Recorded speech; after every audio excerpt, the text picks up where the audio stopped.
बिस्मिल्लाहिर्रहमानिर्रहीम। अस्सलाम वालेकुम बच्चों। कल हमने एक्सरसाइज नंबर 1.1 से लेकर 1.2 की एग्जांपल्स और 1.2 और 1.3 की एग्जांपल्स हमने कर ली थी। तो आज वही पिछले लेक्चर से ही अगला लेक्चर स्टार्ट हो रहा है, जिसमें हम 2012 से लेकर 2022 तक के सारे जो सप्लीमेंट्री वाले पेपर हैं या एनुअल पेपर्स हैं सारे पंजाब बोर्ड के, उनमें जितने भी इंपॉर्टेंट क्वेश्चंस आए हुए हैं बार बार रिपीटेड, उन तमाम के हमने बुक पे निशान लगाए थे। कल जो हमने लेक्चर किया था उसमें यही हमने सबसे पहले किया था, और उसके बाद मैंने आपको कहा था कि मैं वो तमाम क्वेश्चंस जो पेपर में बार बार आए हुए हैं वो मैं आपको वन बाय वन समझाऊंगा भी। तो ये उसी से रिलेटेड लेक्चर है, लेक्चर नंबर 2 है। इसमें एक्सरसाइज 1.3 है 9th क्लास की, और पेज नंबर है जी आपका 13 बल्कि 14। इसमें क्वेश्चन नंबर 2 है, वो कहता है find the additive inverse of the following matrices. अच्छा, अब ये जो क्वेश्चन है ना, ये आपने नोट नहीं करना, मैं आपको फिर कह रहा हूं नोट करने की जरूरत नहीं है। मैंने ग्रुप बना दिया है, उसका लिंक जो है ना मैं पहले वाली वीडियो के बिल्कुल नीचे लगा दूंगा, या आप मुझे मैसेज करके भी वो लिंक ले सकते हैं, आप उसको ज्वाइन कर लेंगे। जो भी डाटा हुआ करेगा डेली का, जितना भी हम यहाँ पढ़ाएंगे, उसकी पिक्स जो है वो आपको उसमें अवेलेबल होंगी। समझ आ गई मेरी बात? चलें अब करते हैं question. Find the additive inverse of the following matrices. अब एडिटिव इनवर्स क्या होता है? एडिटिव इनवर्स के बारे में पहले जानें। देखिए, मिसाल के तौर पर आपके पास 5 है, 5 का हमने एडिटिव इनवर्स निकालना है। अब मुझे आप सिर्फ ये बताएंगे कि 5 में ऐसा कौन सा नंबर ऐड करूं कि आंसर 0 आ जाए। 5 में 0 ऐड कर दें। अगर हम 5 में फॉर एग्जांपल आपने 0 बोला तो वो तो 5 + 0 5 हो जाएगा। 5 में ऐसा कौन सा नंबर ऐड करें? जी हाफिज भाई, आपने बिल्कुल सही बताया। इसमें जब हम -5 करेंगे तभी देखें ये 5 - 5 = 0 होगा। अब इसका मतलब है ये 5 और -5 एक दूसरे के एडिटिव इनवर्स हैं। क्या है? Additive inverse. इनको उर्दू में क्या बोलते हैं? जमी माखूस। ये जमी माखूस है एक दूसरे के, यानी 5 -5 के जमी माखूस है और -5 5 के जमी माखूस है। जितने भी नंबर हैं उनके अगर हम साइन चेंज करते चले जाएं, जैसे अगर आपके पास -10 है तो +10 उसका एडिटिव इनवर्स है। समझ आ रही है? जमी माखूस है। अगर हम लेते हैं जी -2 तो कौन सा एडिटिव इनवर्स इसका होगा? +2। तो यही काम जो काम हमने नंबर्स में सीखा, यही काम अब हम किस में सीखेंगे? मैट्रिक्स में सीखेंगे। बिल्कुल सेम है। मिसाल के तौर पे आपके पास एक मैट्रिक्स है 1 2 -5 3। मैंने इसमें आपको निशान लगवाए हैं, मैं उसी के बारे में बता रहा हूं, लेकिन क्वेश्चन आप खुद ही कर लेंगे, मुश्किल नहीं है। फॉर एग्जांपल ये क्वेश्चन है, इसका आप एडिटिव इनवर्स निकालना चाहते हैं तो आप लिखेंगे additive inverse of A is, जरा स्पीडी वर्क कर रहा हूं क्योंकि इजी है और हमारे पास टाइम की किल्लत है, और साफ जरा काफी टाइम हो जाएगा इसको करने में, तो शॉर्टकट में जा रहा हूं। तो क्या होगा? सबके साइन चेंज कर देंगे। -1, देखिए यहां पे भी हमने ये किया था ना, पॉजिटिव था तो नेगेटिव कर दिया, नेगेटिव था तो पॉजिटिव कर दिया। तो 1 के साथ कोई साइन नहीं, इट्स मीन ये क्या है? पॉजिटिव है। 2 पॉजिटिव है, इसको हम नेगेटिव कर देंगे। -5 है, +5 कर देंगे। +2 है तो -2 कर देंगे। ये आपका आंसर है। क्वेश्चन नंबर 2 के सारे पार्ट्स ऐसे ही कर सकते हैं आप लोग। समझ आ रही है? उसने वेरीफाई का नहीं कहा हुआ, सिर्फ उसने कहा है find additive inverse. Find additive inverse, तो एडिटिव इनवर्स में यही कहेंगे। और एक और बात आपको बता दूं कि पेपर के अंदर जितना कहा गया होता है ना उतना ही करना होता है। मिसाल के तौर पे उसने कहा डिफाइन मैट्रिक्स। क्या कहा उसने? अब आप सिर्फ मैट्रिक्स की डेफिनेशन लिखें। एग्जाम्पल अगर आप नहीं भी लिखते तो आपके नंबर नहीं कटेंगे, क्योंकि उसने एग्जाम्पल का कहा नहीं है। अगर वो कहते हैं define matrix and give example, फिर आप एग्जाम्पल लाजमी देंगे, उसके मार्क्स होंगे। लेकिन अगर आपने सिर्फ डिफाइन मैट्रिक्स करके उसकी एग्जाम्पल नहीं दी, पेपर में लिखा भी है कि डिफाइन मैट्रिक्स, तो अगर आपने सिर्फ डिफाइन कर दिया तो उसके नंबर आपके एक्स्ट्रा नहीं कट सकते। बस ये कि एग्जाम्पल आपसे पूछे तो दें, वरना आप किसी भी एग्जाम्पल को, किसी भी डेफिनेशन को एक्सप्लेन करने के लिए एग्जाम्पल दे सकते हैं, लेकिन लाजमी नहीं है। पेपर में जब वो पूछे फिर लाजमी है। बात क्लियर? अच्छा, इसके बाद नेक्स्ट पे चलते हैं। इसी तरह मैं ये कहना चाहता कि एडिटिव इनवर्स का उसने सिर्फ कहा एडिटिव इनवर्स निकालें, वेरीफाई नहीं कहा। अगर वो वेरीफाई कहता है, कहेगा नहीं क्योंकि क्वेश्चन में दिया नहीं हुआ, तो फिर हम इन दोनों को आपस में ऐड करेंगे और आंसर हमारे पास जो है वो नल मैट्रिक्स आएगा। नल मैट्रिक्स कैसे आएगा? देखो, जब हम 1 - 1 करेंगे 0 आएगा, 2 - 2 करेंगे 0 आएगा, -5 + 5 करेंगे 0 आएगा, 2 - 2 करेंगे 0 आएगा। तो ये नल मैट्रिक्स बन जाता है एडिटिव इनवर्स को अगर एक दूसरे में। क्वेश्चन नंबर 3 है, इसमें वो कहता है कि हमारे पास ABCD कुछ मैट्रिक्स हैं और उसने पहला पार्ट दिया हुआ, ये बहुत इंपॉर्टेंट पार्ट है, बहुत दफा आ चुका है ये, A + 1 1 1 1। अब देखिए यहां पर A लिखा हुआ है और साथ में 1 1 1 1 लिखा हुआ है। A मैट्रिक्स कौन सा है? क्वेश्चन में उसने दिया हुआ है, वो क्या है? -1 2 2 1 प्लस। अब इनको प्लस करना है, इंतहाई आसान है। कल भी मैंने आपको कहा था कि एडिशन ऑफ मैट्रिसेस या सब्ट्रैक्शन ऑफ मैट्रिसेस बहुत ही आसान है, ये सारे के सारे एक जैसे ही क्वेश्चन है, तो मैं आपको एक दो करवा रहा हूं इसमें, बाकी आप लोग इसको खुद ट्राई करेंगे। देखो -1 + 1, 2 + 1, ऐसे ही था ना, 2 + 1 और 1 + 1। अब देखें आपके पास क्या आ रहा है, 0, 3, 3 एंड 2। तो इसके जितने बकिया पार्ट्स हैं वो भी ऐसे ही हैं, एक थोड़ा चेंज है। चेंज क्या है, बस उसमें भी बस मल्टीप्लाई करना है -1 को b के साथ। ये पार्ट नंबर 1 था और ये पार्ट नंबर 6 है। -1b, -1b, b क्या है जी, b को लिख लेते हैं। b वाला मैट्रिक्स उसने दिया 1 - 1। तो ये देखें बहुत इंपॉर्टेंट क्वेश्चन है, ये भी बहुत दफा आया हुआ है क्योंकि इसमें नेगेटिव की गेम है। अब ये -1 है, ब्रैकेट के बाहर है, ये इन दोनों के साथ मल्टीप्लाई होगा, तो हम कैसे करेंगे, -1 × 1 और इसको भी इससे मल्टीप्लाई करेंगे, -1 × -1। तो आंसर आपके पास क्या आ रहा है, -1 और +1। तो ये आपका रिजल्ट है। तो ये सारे क्वेश्चन ही बेटा बहुत इजी हैं।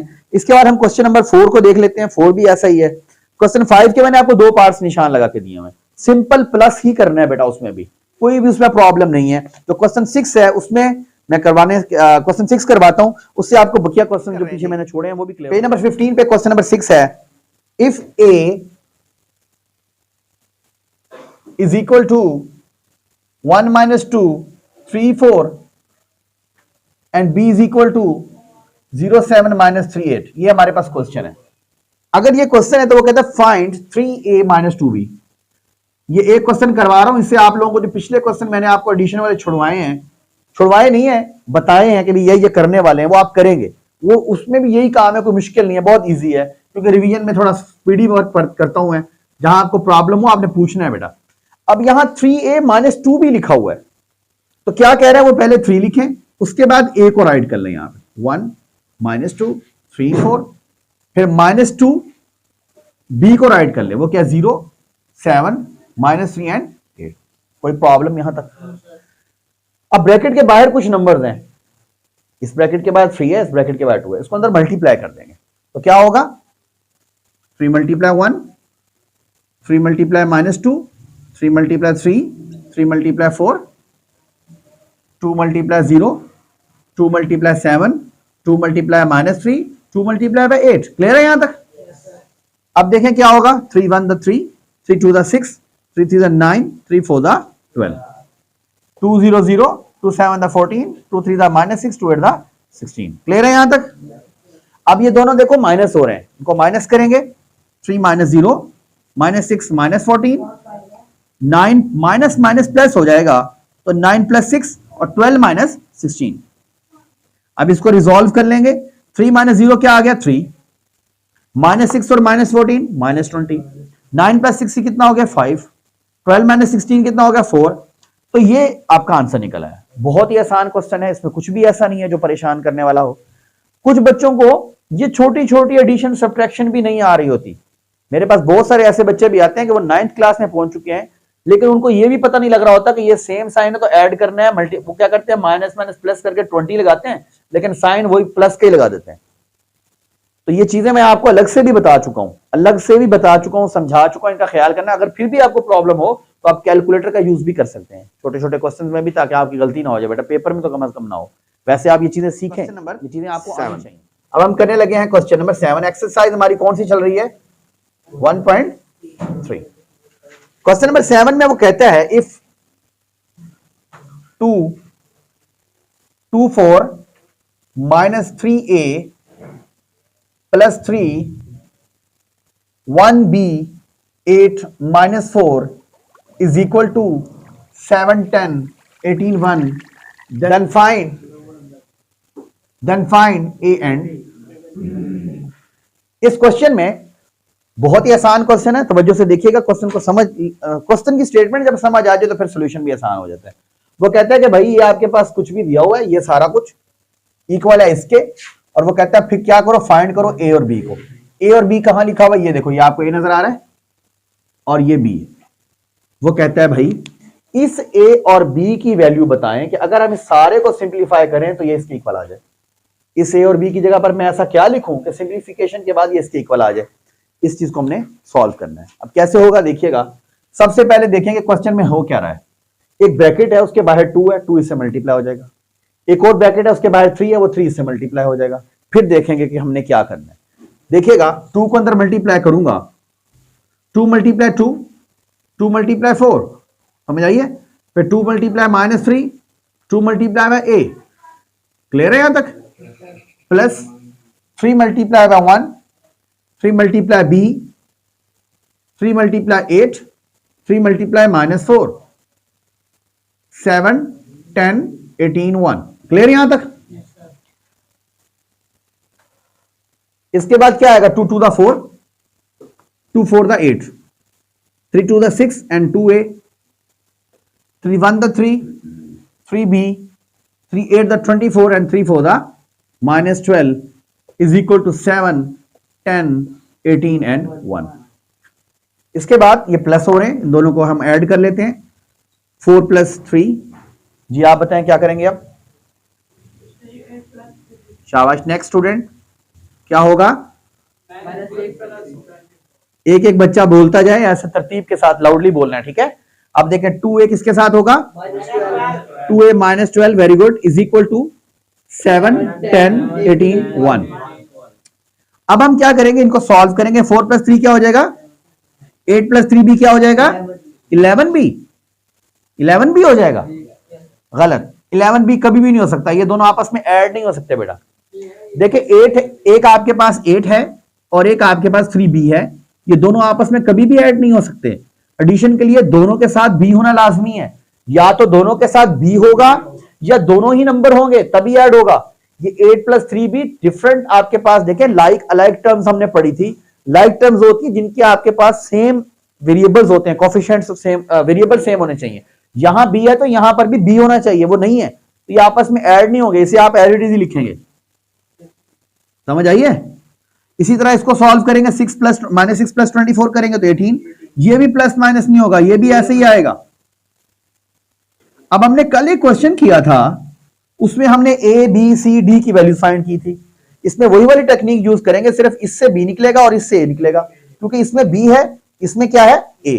तो अब हम क्या करेंगे भाई, इक्वल मैट्रिक्स वाली डेफिनेशन यूज करेंगे, 7 7 के इक्वल है, 18 18 के इक्वल है, तो 8 + 3b किसके इक्वल होगा, तो हम यहां पे लिख देंगे 8 + 3b = 10, और 2a - 12 किसके इक्वल होगा, शाबाश, ये 8 प्लस के उधर जाकर क्या हो जाएगा, 10 - 8 कितना होता है, ये 3 यहां मल्टीप्लाई हो रहा है, वहां जाकर क्या होगा, तो 2/3 आपके पास एक आंसर निकला। ये माइनस का 12 उधर जाकर क्या हो जाएगा, 2a = कितना आएगा, 2 मल्टीप्लाई हो रहा है, वहां जाकर क्या हो जाएगा, वेरी गुड, ये आपके पास a और b दोनों वैल्यूज निकल आई जी। करने लगे क्वेश्चन नंबर 8। इस क्वेश्चन नंबर 8 के अंदर भी कुछ पार्ट्स हैं जो बहुत ज्यादा इंपॉर्टेंट हैं, उसमें से हम पहला पार्ट करते हैं। क्वेश्चन नंबर 8 का फर्स्ट पार्ट है a + b transpose = a transpose + b transpose. देखिए बहुत इजी क्वेश्चन है, ये क्वेश्चन भी आपको पहले भी करवाया हुआ है, रिवीजन में दोबारा कर रहे हैं। लेफ्ट हैंड साइड में क्या करेंगे, पहले a और b को प्लस करके उसका ट्रांसपोज ले लेंगे, और राइट हैंड साइड में दोनों के ट्रांसपोज लेके उसको प्लस कर लेंगे। इंतहाई सादा सा क्वेश्चन है।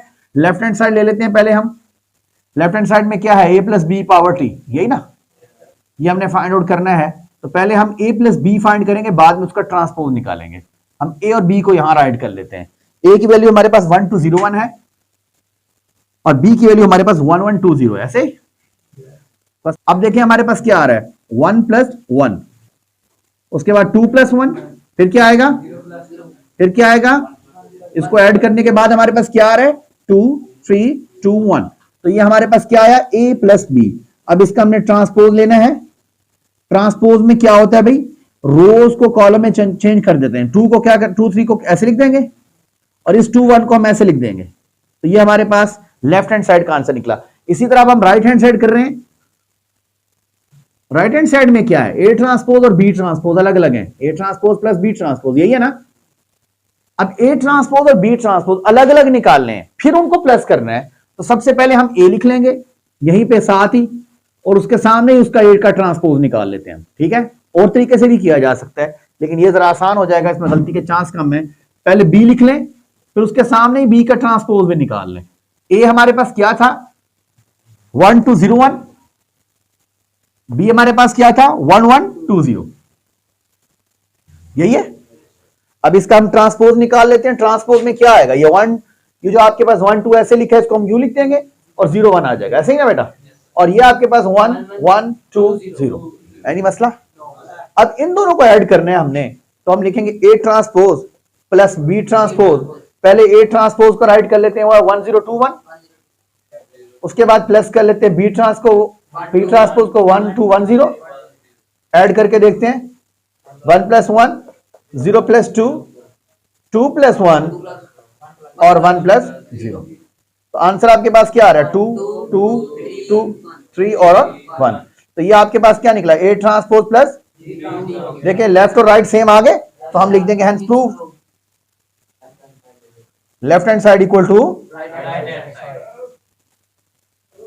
तो ये आपके पास इसका आंसर है। नेक्स्ट क्वेश्चन बिल्कुल ऐसा ही है, उसमें हमने माइनस जो थर्ड पार्ट है उसमें कहते हैं A + A transpose is symmetric. A + A transpose is symmetric matrix. ये हमारे पास सिमेट्रिक मैट्रिक्स है, ये हमने प्रूव करना है, ठीक है। अब सिमेट्रिक मैट्रिक्स होता क्या है, इसके पहले इसके बारे में थोड़ा जान लेते हैं।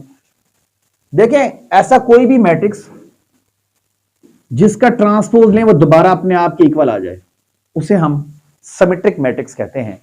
A matrix is called a symmetric matrix if A transpose equal to A, B transpose equal to B, C transpose equal to C।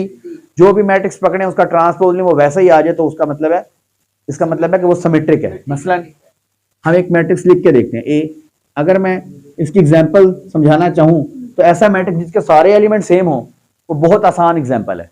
देखिए A आपने लिखा, इसका ट्रांसपोज लेके देखें, ये आपके पास 2 2 ऐसे आ जाएगा, फिर इसको लिखें ये भी 2 2 ऐसे आ जाएगा।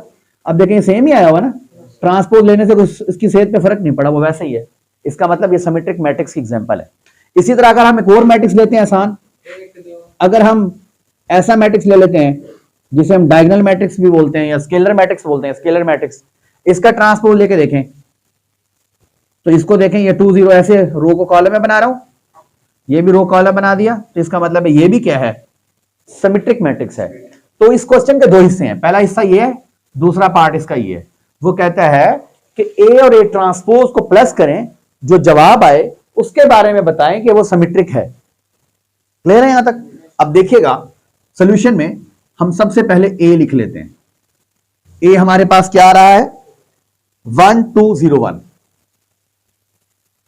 बच्चे अक्सर बस इतना प्लस करके छोड़ देते हैं, आधे नंबर मिलेंगे बेटा, इसको प्लस करके छोड़ देंगे। तो सिमेट्रिक प्रूफ करने के लिए आखिर में उसका ट्रांसपोज लेके प्रूफ करेंगे पूरा। अब सबसे पहले हम A लिख लेते हैं और A का ट्रांसपोज निकाल लेते हैं, पिछले क्वेश्चन की तरह ही हम कर रहे हैं इसको। तो इसका 1 2 ऐसे हो जाएगा, 0 1 भी कॉलम में कन्वर्ट होने के बाद अब ये दोनों हम आपस में ऐड कर लेंगे। एडिशन कैसे होती है, अभी इतने सारे मैंने आपको क्वेश्चन करवा दिए एडिशन वाले। पहले A को लिख लें, A ट्रांसपोज को लिख लें। A हमारे पास 1 2 0 1 और A ट्रांसपोज हमारे पास 1 0 2 1। अब इन दोनों को हम ऐड करेंगे, तो एडिशन 1 + 2 + 0 + 1 +, इसके बाद देखिए क्या आ रहा है 2 2 2 2। ये हमारे पास A + A ट्रांसपोज निकल आया। लेकिन सिमेट्रिक प्रूफ करना है तो हमें क्या करना होगा, ट्रांसपोज लेके एक इक्वल दिखाना होगा, शो करवाना होगा। तो यहां हम लिख देंगे for symmetric matrix. Symmetric matrix के लिए क्या करना होगा, A + A ट्रांसपोज का अगेन ट्रांसपोज लेना होगा। जब हम ट्रांसपोज लेंगे तो इस रो को कॉलम में बदल देंगे, इस रो को भी कॉलम में बदल देंगे। अब आप देखो मैंने ट्रांसपोज लिया, क्या इसकी सेहत पे कोई फर्क पड़ा? वैसा ही है ना, बिल्कुल एग्जैक्ट वैसा है जैसे मैंने भी आपको एग्जांपल्स दी। तो ये इसका मतलब है कि ट्रांसपोज उसके इक्वल है, यानी A का डबल एक इस पूरे का ट्रांसपोज इसी के इक्वल आ गया। ठीक है, तो यहां लिखेंगे hence proved. Hence proved left hand right hand नहीं है, उसने क्या प्रूव करो ये सिमेट्रिक है। Hence proved A + A transpose is symmetric matrix. तो ये हमारा प्रूव हो गया। नेक्स्ट पार्ट की तरफ चलते हैं। ये इसका पहला पार्ट था क्वेश्चन नंबर 8। इसका जो 5th पार्ट है वो बिल्कुल ऐसा ही है, वो आप खुद ट्राई करेंगे, बिल्कुल ऐसा ही है एज इट इज। उसको भी आपने B की फॉर्म में B और B ट्रांसपोज लेके सिमेट्रिक प्रूव करना है। अब मैं आपको करवाने लगा हूं स्क्यू सिमेट्रिक मैट्रिक्स के बारे में, तो वो हम A वाले ही कर लेते हैं, B वाला आप खुद कर लेंगे। वैसे निशान मैंने B पे लगवाया हुआ है। 4 पार्ट है इसका। A - A transpose is skew symmetric matrix, ये हमने प्रूव करना है, ठीक है। A minus A transpose is symmetric, skew symmetric. अब इसके लिए भी काम सारा वही है, सिर्फ फर्क ये है कि अगर हम किसी भी मैट्रिक्स का ट्रांसपोज लें वो माइनस ए के इक्वल आ जाए, यानी जब हम ट्रांसपोज लें तो वो मैट्रिक्स जो है वो नेगेटिव हो जाए। क्या हो जाए? देखिएगा, मैं अभी आपके सामने एक एग्जांपल देता हूं। फॉर एग्जांपल एक मैट्रिक्स ए है, 0 -2 2 0, ये हमारे पास एक मैट्रिक्स है। मैं इसका ट्रांसपोज लेने लगा हूं। देखिए मैं साइन चेंज नहीं करने लगा, मैं सिर्फ ट्रांसपोज लूंगा, लेकिन वो उसका नेगेटिव बन जाएगा। कैसे बनेगा? देखिए इसको 0 -2 ऐसे लिख देता हूं, रो को कॉलम बना दिया, इस सेकंड रो को मैंने कॉलम बना दिया। देखिए जो पॉजिटिव नंबर था, नेगेटिव नंबर था, वो पॉजिटिव हो चुका है, और जो पॉजिटिव नंबर था वो क्या हो चुका है? साइन चेंज हो गया ना। इसका मतलब ए का ट्रांसपोज इक्वल है नेगेटिव ए के। ए का ट्रांसपोज किसके इक्वल है? यही वाला काम हमने यहां करना है। पहले हम ए और ए ट्रांसपोज को माइनस करेंगे, उसके बाद देखेंगे ऐसी सिचुएशन क्रिएट हो चुकी होगी, फिर हम उसका ट्रांसपोज लेंगे, वो -a के इक्वल आएगा और ये प्रूव हो जाएगा। यानी इस क्वेश्चन के भी दो पार्ट हैं, पहला हिस्सा ये और दूसरा हिस्सा ये। इस क्वेश्चन के बाद आपकी एक्सरसाइज फिनिश हो जाएगी। पहले हम ए को लिख लेते हैं 1 2 0 1, इसी का ट्रांसपोज ले लेते हैं इसी के सामने 1 2 0 1, रो को मैंने कॉलम में बदल लिया। अब इन दोनों को मैं माइनस करने लगा हूं, a माइनस ए ट्रांसपोज। पहले a को लिख लें, वो 1 2 0 1 है, उसके बाद ए ट्रांसपोज को लिख लें, वो 1 0 2 1 है। कोई मसला यहां तक? माइनस कर रहा हूं, 1 - 1 2 - 0 0 - 2 1 - 1, यही है बेटा। ये 0 हो जाएगा, ये 2, ये -2 और ये 0। अब आप देखें जो मैंने आपको एग्जांपल दी थी वो यही आ रही है, वैसा ही आ गया, उसी तरह की सिचुएशन क्रिएट हो चुकी है। अब हमने ये यहां तक इतना काम कर लिया है। अब स्क्यू सिमेट्रिक के लिए हम यहां लिख सकते हैं, for skew symmetric matrix, skew symmetric matrix के लिए क्या होगा? हम इस a माइनस ए ट्रांसपोज का अगेन ट्रांसपोज ले लेंगे। क्या कर लेंगे? अगेन ट्रांसपोज ले लेंगे। तो ये हमारे पास क्या हो जाएगा? इस रो को देखो मैं कॉलम में बदल रहा हूं, इस रो को भी कॉलम में चेंज कर दिया। अब आप गौर से देखें, पॉजिटिव वाला नेगेटिव हो गया और नेगेटिव वाला पॉजिटिव हो गया। ये देखो -2 था +2 हो गया, प्लस लिखते नहीं है वैसे, ऐसा ही हो गया ना। तो इसका मतलब है कि हमने जब a माइनस ए ट्रांसपोज का ट्रांसपोज लिया तो आंसर तो यही वाला निकला है, लेकिन निकला किस फॉर्मेशन में है? किस फॉर्म में है? माइनस की फॉर्म में। यानी आंसर सारे साइन चेंज हो चुके हैं। तो अब हम लिख देंगे hence proved, hence proved a minus A transpose is skew symmetric. यहां तक कोई प्रॉब्लम बेटा? अब हम नेक्स्ट एक्सरसाइज की तरफ चलते हैं। आइडेंटिटी क्या होता है? पेज नंबर 18 पे मैंने कल भी इसके बारे में बताया था। मैंने बताया था एडिटिव आइडेंटिटी, दोबारा बता रहा हूं। मैंने कहा था कि अगर हमारे पास कोई भी, मैं नंबर से स्टार्ट करता हूं, नंबर्स जितने भी हम नंबर्स आज तक आपने जिंदगी में पढ़े हैं, जितने भी नंबर्स पढ़े हैं, जो भी आपके माइंड में आ रहे हैं, उन सारे नंबर्स के अंदर दो नंबर बड़े कमाल के हैं, एक 0 और एक 1। एक 0 और एक 1। 0 एक ऐसा हीरा नंबर है, ऐसा पक्का यार दोस्त नंबर है कि जिसके साथ भी दोस्ती करता है खुद गरक हो जाता है। जिसके साथ भी दोस्ती करता है खुद अपने आप को कुर्बान कर देता है। कैसे? अगर 0 के साथ दोस्ती लगी 2 की तो 2 आएगा, खुद खत्म 2 जिंदा, खुद खत्म। किसी नंबर के साथ इसको दोस्ती करवा के देखो, बड़ा नंबर हो, माइनस वाला हो, प्लस वाला हो, छोटा हो, फ्रैक्शन जो भी हो, खुद कुर्बानी दे देगा, अगले को जिंदा रखेगा। इतना अच्छा दोस्त है, लेकिन खतरनाक भी बहुत है। इससे लड़ाई कोई ना करे। अगर इसके साथ लड़ाई करवाई किसी के नंबर को, यानी मल्टीप्लाई करवाया, 3 को मल्टीप्लाई करो 0 के साथ, सब 0 कर देगा। 1000 को 0 के साथ मल्टीप्लाई करो, लड़ाई करवाओ, तलवार लड़वाओ, ये तलवार बनाई है मैंने, सब 0। हाँ, जरब वैसे अरबी में मारने को कहते हैं। देखो हाफिज भाई ने कितना अच्छा जवाब दिया। जराबा जराबू जराबी, वो आप जो पढ़ते हैं, मुझे तो वो नहीं आती गर्दाने, लेकिन सुनी तो हुई है। मतलब गर्दाने, उसके अंदर जरब का मतलब मारना है। 0 के साथ किसी के साथ लड़ाई करवाई तो कवाड़ा कर देगा वो, सब खत्म, फिनिश, बाय बाय, टाटा, अल्लाह हाफिज। ठीक है, लेकिन दोस्त बहुत अच्छा है, ये जिसके साथ भी ऐड करोगे वही आंसर आएगा। ये जो 0 है, ये 0, इसे हम बोलते हैं एडिटिव आइडेंटिटी। क्या बोलते हैं? इसे हम एडिटिव आइडेंटिटी बोलते हैं। 0 को हम एडिटिव आइडेंटिटी बोलते हैं, जमी जाती अंसर। जमी जाती अंसर जमा के लिहाज से एक ऐसा नंबर है जो हमेशा दूसरे नंबर के साथ ऐड होके फिनिश हो जाता है। इसी तरह एक और नंबर मैंने आपको बताया, सारे नंबरों में एक नंबर 1 भी है। 1 भी कुर्बान होने वाला नंबर है, जिसके साथ मर्जी लड़वा दो खुद मर जाएगा, फौरन कुर्बानी देगा, हार मान लेगा, भाई बस मैं नहीं लड़ता तेरे साथ। मसलन 2 को 1 के साथ मल्टीप्लाई करवाओ 2, 100 को 1 के साथ मल्टीप्लाई करो 100। जिस नंबर से मल्टीप्लाई, अब हम किसकी बात कर रहे हैं? मल्टीप्लिकेटिव आइडेंटिटी की बात कर रहे हैं।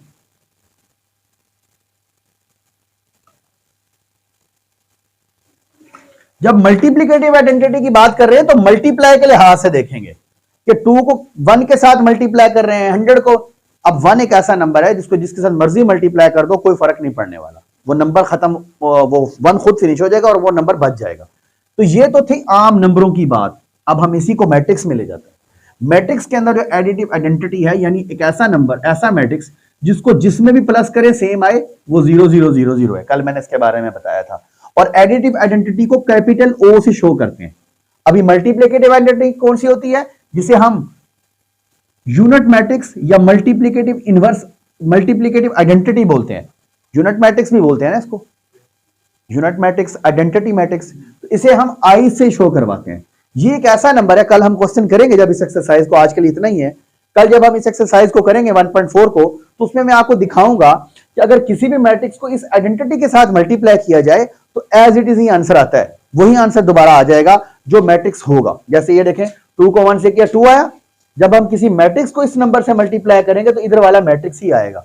इसे अगर हम छोटा सा मैट्रिक्स ही बना लेते हैं, अगर ये 2 एक मैट्रिक्स है और 1 भी एक मैट्रिक्स है, इनको मल्टीप्लाई करें तो 2 ही आ रहा है। इट्स मीन ये जो नंबर मैंने आपके सामने 1 लिखा, ये वाला नंबर भी क्या है? मल्टीप्लिकेटिव आइडेंटिटी है। समझ आई मेरी बात?